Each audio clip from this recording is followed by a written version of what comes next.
Hello. നമ്മൾ ഈ കുഞ്ഞു മക്കൾക്ക് അവർ പെട്ടെന്ന് നടന്ന് കാണാൻ വേണ്ടിയിട്ട് വാങ്ങിക്കൊടുക്കുന്ന ഒരു സാധനമാണ് ബേബി വാക്കർ അല്ലെ. ശരിക്കും അത് വാങ്ങിക്കൊടുക്കാൻ പാടുണ്ടോ അല്ലെങ്കിൽ യൂസ് ചെയ്യാൻ പാടുണ്ടോ എന്ന് നമ്മൾ നോക്കുകയാണെങ്കിൽ അതങ്ങനെ യൂസ് ചെയ്യാൻ പാടില്ല. അതായത് അവരൊരു 10 മാസം അറൌണ്ട് ഒരു വയസ്സൊക്കെ ആവുമ്പോഴാണ് അവരെന്ത് ചെയ്യുക, ഇങ്ങനെ നപ്പിടിച്ച് പതിയെ നടന്നു തുടങ്ങുന്നത് അല്ലെ. സോ ആ ഒരു സമയത്ത് നമ്മൾ ഈ ഒരു ബേബി വാക്കർ വാങ്ങിക്കൊടുക്കുകയാണെങ്കിൽ ആദ്യം തന്നെ അവിടെ സംഭവിക്കാൻ പോകുന്നത് അവർ പെട്ടെന്ന് ആ ഒരു സ്പീഡ് പെട്ടെന്ന് മൂവ് ചെയ്ത് പോകുമ്പോഴത്തേക്കും ആക്സിഡൻസ് എവിടെയെങ്കിലും ചെന്ന് ഇടിച്ചിട്ട് അവർക്ക് ഇഞ്ചുറി പറ്റാനുള്ള ചാൻസ് ഉണ്ട്.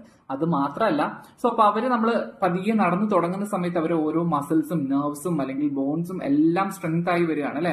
സോ അങ്ങനെ സ്ട്രെങ്തൻ ആയി അവർ ആ ഒരു കോർഡിനേഷനും മസിൽസിന്റെ ഡെവലപ്മെന്റും എല്ലാം പ്രോപ്പറായിട്ട് നടന്നിട്ടാണ് അവർ നടന്ന് പഠിക്കാനായിട്ട് തുടങ്ങുന്നത്.